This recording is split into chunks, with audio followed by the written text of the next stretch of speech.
Alhamdulillah,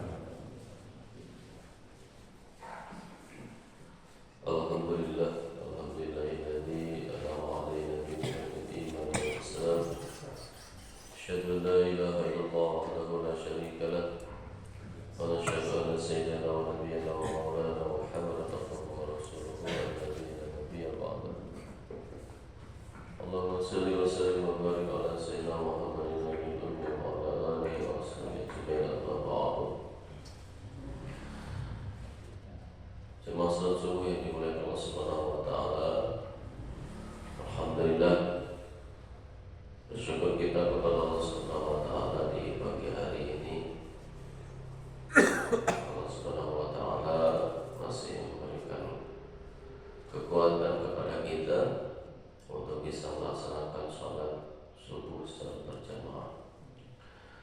Dan alhamdulillah, Allah pun telah mempertemukan kita lagi selepas 1 bulan selama bulan Ramadan, kegiatan kajian tafsir Rabu subuh diganti dengan kultum dengan tadarus Al-Quran.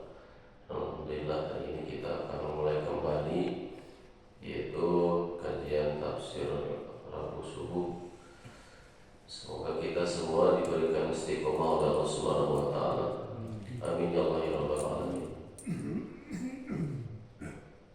Dan saya mengucapkan selamat Idul Fitri. Taqabbalallahu minna wa minkum kepada semua jemaah di Masjid Al-Ihsan ini. Semoga puasa kita dan amal-amal ibadah kita selama bulan Ramadan di tahun ini diterima oleh Allah Subhanahu wa taala. Amin ya Allah ya rabbal alamin. Jemaah yang dimuliakan Allah Subhanahu wa taala,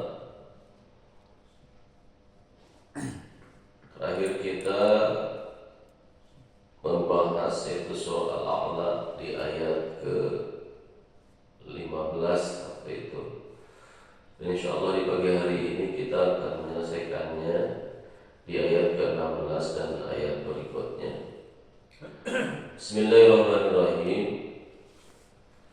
Allah Subhanahu wa taala berfirman dalam surah Al-A'la ayat ke-16. Kata Allah Subhanahu wa taala, bal tu'siruna al-hayata dunya wal akhiratu khairu wa abqa.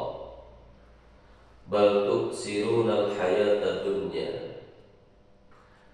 Bal tu'siruna, sedangkan orang-orang kafir yaitu memilih tinggal, yaitu al-hayata dunya, kehidupan dunia. Ayat ini berkenaan dengan ayat sebelumnya tentang keadaan daripada orang-orang kafir yang Allah Subhanahu wa taala memberikan pilihan kepada mereka, apakah mereka akan hidup di dunia mencari kesenangan dunia yang sifatnya sementara, atau kehidupan akhirat yang sifatnya abadi. Maka orang-orang kafir menjawab, bal tu'sirunal hayatad dunya. Kata Allah, sedangkan kamu wahai orang-orang kafir memilih kehidupan dunia. Dan Allah langsung menjawabnya di ayat ke-17. Kata Allah, wal akhiratu khairu wa abqa. Padahal kehidupan akhirat itu khairu wa abqa, lebih baik dan kekal. Jemaah yang dimuliakan Subhanahu wa taala, ini adalah sesuatu yang mengherankan dari perkara manusia, di mana kebanyakan daripada manusia yang imannya lemah, mereka memilih mendahulukan kehidupan dunianya daripada kehidupan akhiratnya. Padahal apabila kita renungi dan kita bandingkan antara kehidupan dunia dengan kehidupan akhirat, kalau kita bandingkan secara realnya dunia, jika dibandingkan dengan kehidupan akhirat, maka dunia ini tidak ada bandingannya. Maksudnya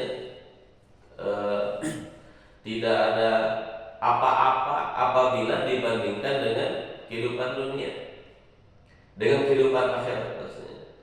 Nabi SAW bersabda di dalam salah satu hadisnya yang menceritakan tentang kehidupan dunia, di dalam hadis riwayat Tirmizi nomor 2320, beliau mengatakan, "Lau kanat dunya ta'dilu indallah janaha ba'udah ma salaka kafiran minha syarbata ma'in." Kalaulah kehidupan dunia ini, seandainya dunia di sisi Allah sebanding dengan sayap nyamuk, seandainya dunia di sisi Allah sebanding dengan sayap nyamuk, masaqo kafiran minha syarbata ma'in, maka Allah tidak akan memberikan minum walaupun hanya setetes air kepada orang-orang kafir. Ini maknanya jemaah yang dimuliakan Allah, dunia di sisi Allah itu tidak berharga sama sekali. Di sisi Allah dunia ini tidak berharga sama sekali. Tapi kan kita hidup di dunia, Bapak-bapak. Kita perlu dunia, perlu kendaraan, perlu tempat tinggal, perlu uang. Maka para alim ulama membagi dua untuk kehidupan dunia itu. Ada keperluan hidup, ada maksud hidup. Jangan sampai ditukar maksud hidup jadi keperluan hidup. Karena maksud kehidupan kita ini bukan untuk kehidupan dunia. Yang namanya keperluan itu seperlunya, Pak. Seperti kita nih masuk toilet, itu kan keperluan. Seperlunya, sudah perlu, udah beres, keluar. Maka sungguh heran apabila orang berlama-lama diam di WC. Ini perbandingannya. Berlama-lama diam di WC, padahal keperluannya sudah beres, sudah tunai. Ada maksud daripada kehidupan kita, dan maksud Allah menciptakan kita hidup di dunia ini. Karena maksud kehidupan manusia ini bukan di dunia. Maksud Allah menciptakan manusia itu bukan untuk kehidupan dunia, bukan. Dunia memang diciptakan untuk manusia. Ad-dunya khuliqat lakum, kata Allah dalam hadis qudsi. Dunia ini aku ciptakan untuk kalian. Tapi kata Allah, wa antum khuliqtum lil akhirah. Tetapi kalian diciptakan bukan untuk di dunia. Kalian diciptakan kata Allah untuk kehidupan akhirat, untuk hidup di akhirat. Jemaah yang dimuliakan Allah Subhanahu wa taala, kita sering berdoa kepada Allah Subhanahu wa taala, Allahumma la taj'al musibatana fi dinina wa la taj'alid dunya akbar hammina wa la mablagha ilmina. Ya Allah, janganlah Engkau jadikan musibatana fi dinina yang menimpa dalam urusan agama kami, wala taj'alid dunya akbar hammina, dan jangan pula Engkau jadikan harta dan kemewahan sebagai cita-cita kami yang paling besar, wala mablagha ilmina, dan tujuan utama dari ilmu yang kami miliki. Jemaah yang dimuliakan Subhanahu wa taala, tetapi terkadang manusia karena mereka yakin kepada yang nampak, mereka yakin kepada yang terlihat, terlihat dengan mata dan dapat dinikmati ketika itu juga, maka kebanyakan mereka memilih daripada kehidupan dunianya untuk kehidupan akhiratnya. Maka para alim ulama mengatakan, jemaah yang dimuliakan Allah, dunia yang akan kita miliki adalah dunia yang kita investasikan untuk kehidupan akhirat kita. Itulah yang kita miliki sebetulnya. Karena yang masih tersisa di dunia, rumah, kendaraan, tabungan, itu belum jadi milik kita. Bisa menjadi milik ahli waris kita, bukan menjadi rizki kita, milik kita. Jemaah yang Allah Subhanahu wa Ta'ala, maka yang menjadi milik kita dari harta, dari dunia yang Allah amanahkan kepada kita adalah satu, yang telah kita makan, yang telah kita pakai, kemudian yang kedua, yang telah kita kirimkan kepada kehidupan akhirat untuk kita datangi nanti dan untuk kita nikmati kita nanti di kehidupan akhirat kita. Jemaah yang dimuliakan Subhanahu wa Ta'ala, dan apabila kita lihat jemaah yang dimuliakan Allah, secara ringkas saja perbandingan kenikmatan dunia dengan kenikmatan kehidupan akhirat. Ini kenikmatannya, bukan kengeriannya, bukan kecelakaannya, bukan kehinaannya. Kenikmatannya dunia dengan kenikmatan kehidupan akhirat. Maka kata para alim ulama jemaah yang dimuliakan Allah, kenikmatan akhirat itu abadi, sedangkan kenikmatan dunia ini fana. Dan sesuatu yang fana, yang rusak, sesuatu yang fana itu tidak bisa dibandingkan dengan sesuatu yang abadi. Coba kita lihat kendaraan kita saja. Nggak ada kendaraan yang sampai usianya ratusan tahun. Kendaraan 1 tahun, 2 tahun tidak diservis saja rusak. Perkara dunia itu, elektronik, handphone rusak. Jangankan yang diciptakan oleh manusia, yang dibuat oleh manusia, yang Allah ciptakan saja, Pak, kita manusia. Coba di usia 13 tahun, 15 tahun, tubuh kita Masya Allah. Tapi di usia 60, 70, yang diciptakan oleh Allah saja rusak dunia itu. Kemudian jemaah yang Allah Subhanahu wa Ta'ala, yang kedua, kenikmatan dunia itu jemaah yang dimuliakan Allah, itu nikmatnya hanya sementara saja. Sementara kenikmatan akhirat itu kenikmatan yang abadi, kenikmatan yang tidak ada kurangnya, kenikmatan yang sempurna. Contoh, kita punya seorang istri. Punya seorang istri itu merupakan kenikmatan bagi seorang laki-laki. Tapi jemaah yang dimuliakan Subhanahu wa Ta'ala, secantik-cantiknya seorang perempuan itu pasti punya kekurangan. Mungkin saat pernikahan begitu indah, tapi ketika sudah punya anak 1, 2, 3, 4, secara duniawi, maka kenikmatan itu akan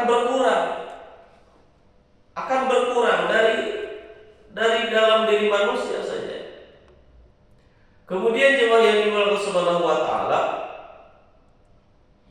apabila kita bandingkan dengan kenikmatan kehidupan akhirat, seorang wanita di akhirat Allah menciptakan satu bidadari yang perbandingannya lebih cantik daripada 70 perempuan dunia. Satu saja, Pak, lebih cantik daripada 70 perempuan dunia. Hari ini kalau kita lihat perempuan paling cantik gitu di dunia, maka tidak ada bandingannya dengan satu bidadari di kehidupan akhirat. Jauh sekali jemaah yang dimuliakan Allah. Kemudian yang ketiga, kenikmatan di akhirat itu mudah Pak diraihnya setelah di akhirat itu. Tapi kalau kenikmatan dunia, Kita ini harus meluangkan waktu. Kalau mencari uang harus meluangkan modalnya. Kalau jualan, kemudian meluangkan tenaganya. Tapi kalau di kehidupan akhirat, jemaah yang dimuliakan Allah, semua telah Allah Subhanahu wa taala sediakan. Bahkan hanya gertakan hati saja, baru keinginan dalam hati saja, maka kenikmatan akhirat itu telah Allah wujudkan, diwujudkan sama Allah. Kan kalau untuk mendapatkan nasib saja di dunia ini, jemaah yang dimuliakan Allah, kita itu harus meluangkan waktu, meluangkan fikir, harta, harus bergerak, baru mendapatkan kenikmatan itu. Tapi kalau kehidupan akhirat tidak, kehidupan akhirat tidak, jemaah yang dimuliakan Allah. Kemudian di akhirat,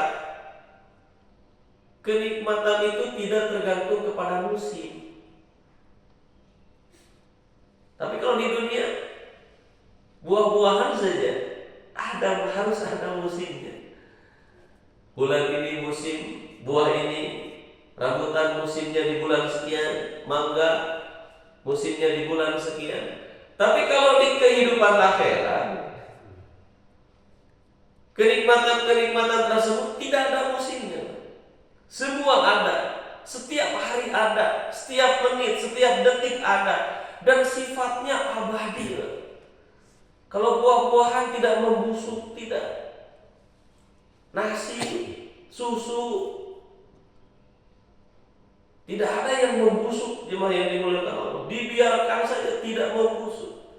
Bahkan kenikmatannya semakin hari semakin dicicipi, kata Rasulullah SAW. Buah-buahan semakin dicicipi, maka kenikmatannya semakin nikmat, semakin nikmat, semakin nikmat. Perbandingan daripada kehidupan akhirat.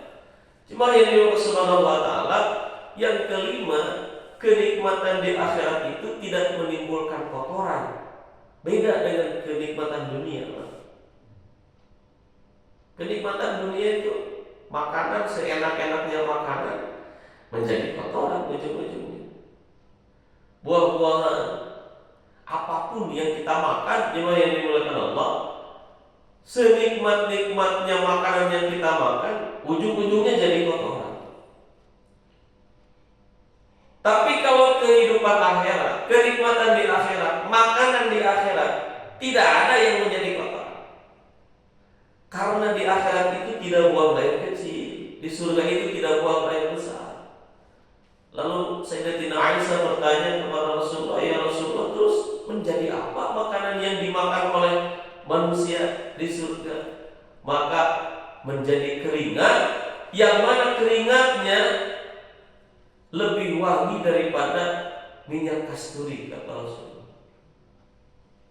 Tetapi jemaah yang dimuliakan Allah, dari kebanyakan manusia dipilih kehidupan dunia akhirat itu sedikit sekali gitu yang memilih kehidupan akhiratnya. Inilah yang dimaksud dengan sifat Rahman Rahimnya Allah. Sifat Rahman Allah itu kenikmatan dunia yang Allah berikan kepada seluruh makhluk. Sementara sifat Rahim Allah maksudnya adalah kenikmatan akhirat yang Allah berikan kepada sebagian kecil saja. Makanya Rahman itu disebut sifat besar, Rahim itu disebut sifat kecil. Kasih sayang Allah besar, kasih sayang Allah kecil. Maksudnya itu, kenikmatan Allah berikan kepada seluruh manusia, mau orang Islam, mau orang kafir, mau hewan, itu sifat Rahmannya Allah. Tapi sifat Rahimnya Allah, kenikmatan iman, kenikmatan Islam, hanya diberikan kepada orang-orang sebagian kecilnya saja.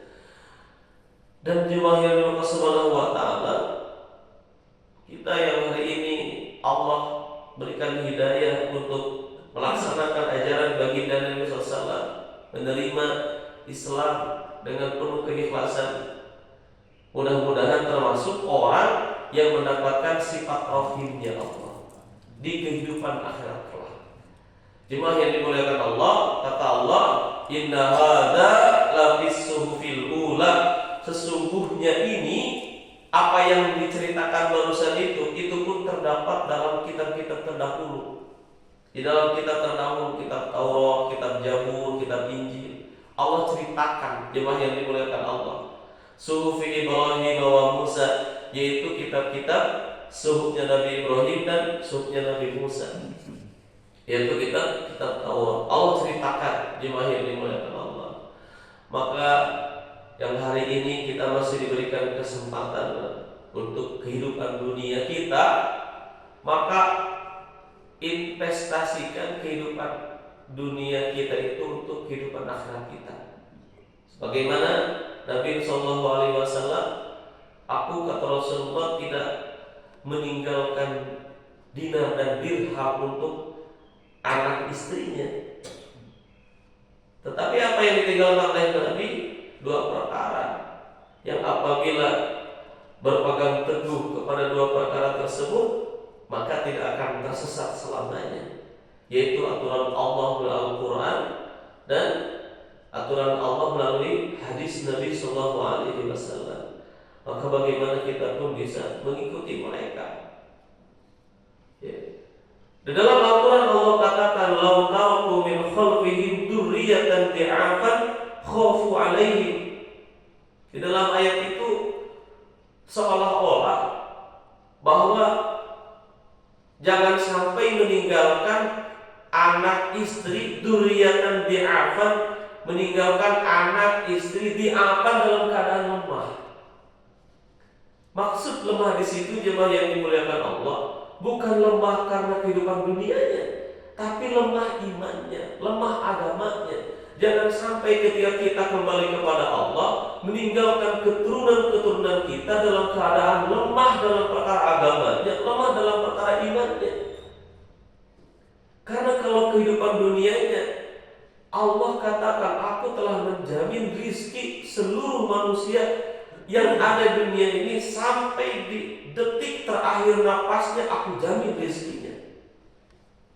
Aku jamin rizkinya, kata Allah Subhanahu wa Ta'ala. Tapi kalau untuk agama, untuk iman, tidak ada jaminan, tetapi mesti diusahakan oleh diri kita. Maka jemaah yang Allah Subhanahu wa Ta'ala, semoga 4 ayat ini mengingatkan kita, memberikan peringatan kepada kita untuk bagaimana supaya kita cerdas, lebih cerdas dalam mengelola kehidupan dunia kita untuk menjadi investasi kehidupan akhirat kita. Allahumma fiqil aqwal. Assalamualaikum warahmatullahi wabarakatuh.